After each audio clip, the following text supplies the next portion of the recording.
What's up guys, this is Cubix. இந்த வீடியோவில் நம்ம சுந்தர்ராஜன் உடைய 3x3 FMC நேஷனல் ரெக்கார்ட் உடைய ரீகன்ஸ்ட்ரக்ஷனை தான் பண்ணி பார்க்க போகிறோம். வாங்க வீடியோக்குள்ளே போகலாம்.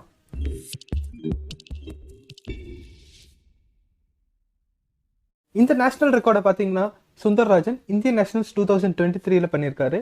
இந்தியன் நேஷனல்ஸ் இந்த வருஷம் 2023 மேகாலயாவில் நடந்தது. பட் FMC என்ற ஒரு ஈவெண்ட் மட்டும் தனித்தனி லொகேஷன்ஸ்ல பண்ணாங்க. அண்ட் சுந்தர்ராஜன் வந்து இங்க சென்னை லொகேஷன்ல இந்த ரெக்கார்டை பண்ணியிருக்காரு. மொத்தம் 3 சால்ஸ்ல செகண்ட் சால் இந்த ரெக்கார்டை அவர் வந்து டைப் பண்ணியிருக்காரு. இதுக்கு முன்னாடி பிரணவ் பிரபு அண்ட் நிதிஷ் இவங்க 2 பேர் 23 மூவிகள் வச்சிருந்தாங்க. அந்த ரெக்கார்டை அப்படியே இவர் வந்து டைப் பண்ணியிருக்காரு. So 3x3 FMC national record பார்த்தீங்கன்னா ஃபர்ஸ்ட் 3 பிளேசஸுமே 23 மூவ்ஸ்ல இருக்கிறது தான். அண்ட் ஸ்க்ரீன்ல தெரியற ஸ்கிராம்பிள் பண்ணுங்க.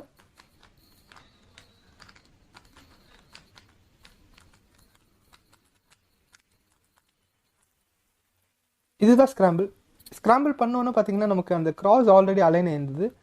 பட் அவர் யூஸ் பண்ண மெத்தட் பார்த்தீங்கன்னா ஃபர்ஸ்ட் வந்து எட்ஜ் ஓரியன்டேஷன் பண்ணியிருக்காரு. அண்ட் டாமினோ ரிடக்ஷன் சொல்லிட்டு ஒரு மெத்தட் யூஸ் பண்ணி கியூபை ஒரு ஸ்டேஜுக்கு கொண்டு வந்திருக்காரு.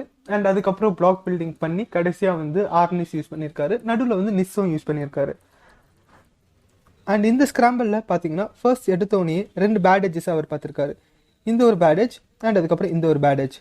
இந்த 2 பேடேஜஸை குட் எட்ஜஸாக மாற்றுறதுக்கு அவர் எல் ப்ரைம் பண்ணி இந்த எட்ஜை இங்கே கொண்டு வந்துட்டு எஃப் ப்ரைம் பண்ணியிருக்காரு. ஸோ இது குட் எட்ஜாக மாறிடுச்சு. அண்ட் இந்த பேடேஜை இங்கே கொண்டு வந்துட்டு மறுபடியும் ஒரு எஃப் பண்ணியிருக்காரு. ஸோ இந்த 2 பேடேஜஸும் குட் எட்ஜஸாக மாறிடுச்சு. இது பண்ணோன்னே அவர் டாமினோ ரிடக்ஷன் பண்ணுறதுக்கு செக் பண்ணி பார்த்துருக்கும் போது அவருக்கு 4C4E, அதாவது 4 கார்னர்ஸ் அண்ட் 4 எட்ஜஸ் பேடேஜஸாக இருந்திருக்கு அப்படின்னு சொல்லிட்டு அவர் அப்சர்வ் பண்ணியிருக்காரு. ஆல்ரெடி எட்ஜ் ஓரியன்டேஷனில் 2 பேடேஜஸ் இருந்தது. இப்போ என்ன புதுசாக பேடேஜஸ் சொல்கிறேன்னு பார்த்தீங்கன்னா இப்போ அவர் டாமினோ ரிடக்ஷன் ட்ரை பண்ணியிருக்காரு.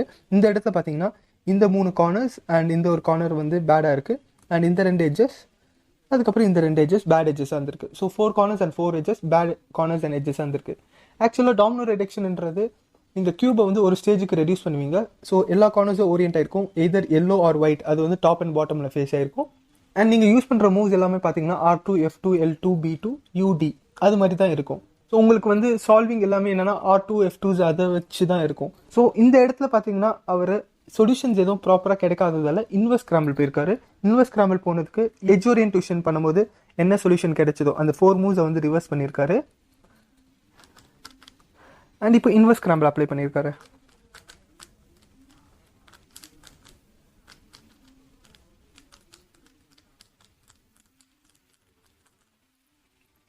இங்கே பண்ணோன்னு பார்த்தீங்கன்னா அவர் வந்து அப்சர்வ் பண்ண எல்லாமே இந்த 2 கார்னர்ஸ் இருந்திருக்கு.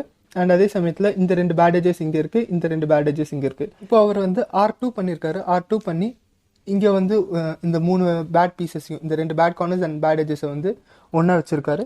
அண்ட் இங்கே ஒரு U ப்ரைம் பண்ணி B2 பண்ணியிருக்காரு. ஸோ அந்த 3 பீசஸ் வந்து மேலே வந்துடுச்சு. அண்ட் மேலே இருந்த ஒரு கார்னர் இது கூட வந்துடுச்சு. அண்ட் இன்னொரு U பண்ணதால் ஒரே ஃபேஸில் வந்து அவருக்கு இந்த 2 கார்னர்ஸ் இந்த 2 கார்னர்ஸ் இந்த 2 எட்ஜஸ் ஒரே ஃபேஸில் வந்துடுச்சு. அண்ட் ஒரு ஆர் ப்ரைம் பண்ணியிருக்காரு. ஸோ பார்த்தீங்கன்னா எல்லா கார்னர்ஸாக ஓரியன்ட் ஆயிடுச்சு. அதே சமயத்தில் மிடில் லேயருக்கான எல்லா எட்ஜஸும் அப்படியே அந்த மிடில் லேயர்லேயே வந்துடுச்சு. ஸோ டாமினோ ரிடக்ஷனை கம்ப்ளீட் பண்ணிட்டாரு. இப்போ ஃபுல்லாகவே அந்த பிளாக் பில்டிங் தான் பண்ணியிருக்காரு. பிளாக் பில்டிங் பண்ணும்போது அவர் என்னென்னா ஃபர்ஸ்ட் இந்த பீஸை பார்த்துருக்காரு. அண்ட் இந்த 2 பீசஸை இது கூட அட்டாச் பண்ணியிருக்காரு. அதுக்கு U ப்ரைம் R2 பண்ணி ஒரு D ப்ரைம் பண்ணியிருக்காரு.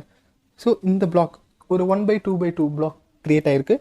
அண்ட் இப்போது ஒரு U2 பண்ணி இந்த எட்ஜை ரெட்டு கூட அட்டாச் பண்ணியிருக்காரு. ஸோ ஒரு F2 பண்ணால் இது ஒரு 2/2/2 பிளாக்காக க்ரியேட் ஆகிடுச்சு. அண்ட் அதுக்கப்புறம் இந்த பீஸை இந்த எட்ஜ் கூட அட்டாச் பண்ணி ஒரு D2 பண்ணோன்னா எனக்கு இங்கே ஒரு 1/2/2 பிளாக் வருது. இதை ஒரு L2 பண்ணால் இது கூட இதை அட்டாச் ஆகிடுச்சு.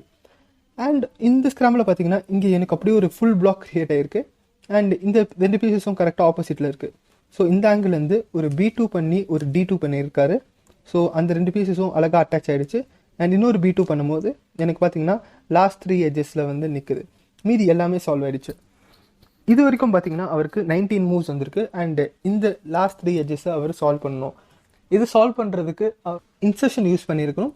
பட் இன்சர்ஷன் யூஸ் பண்ணுறதுக்கு அவருக்கு ஸ்டிக்கர்ஸ் இல்லாததால் அவர் ஆர்னிஸ்ன்னு சொல்லிட்டு ஒரு மெத்தட் யூஸ் பண்ணியிருக்காரு. ஆர்னிஸ் மெத்தடில் எப்படின்னா உங்களுக்கு கிடைச்ச சொல்யூஷன் ப்ளஸ் ஸ்கிராம்பிள்ன்றது உங்களுடைய ஸ்கெலிட்டனாக இருக்கும். அண்ட் அதில் வந்து நீங்கள் எங்கேயாவது நடுவில் ஸ்டாப் பண்ணி உங்களுக்கு அந்த சால்வ்க்கு ஏற்ற மாதிரி எங்கேயாவது சொல்யூஷன் கிடைக்குதுன்னா அதை நீங்கள் அந்த இடத்துல இன்சர்ட் பண்ணிக்கலாம். ஃபர்ஸ்ட் இவர் வந்து அவருடைய சொல்யூஷனை வந்து கியூப்ல அப்ளை பண்ணியிருக்காரு.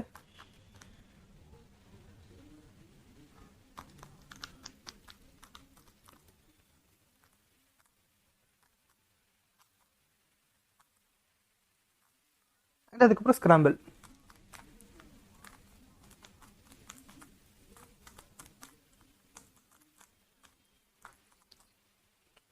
இப்போ பார்த்தீங்கன்னா இந்த 3 எட்ஜஸ் மட்டும்தான் இருக்கு.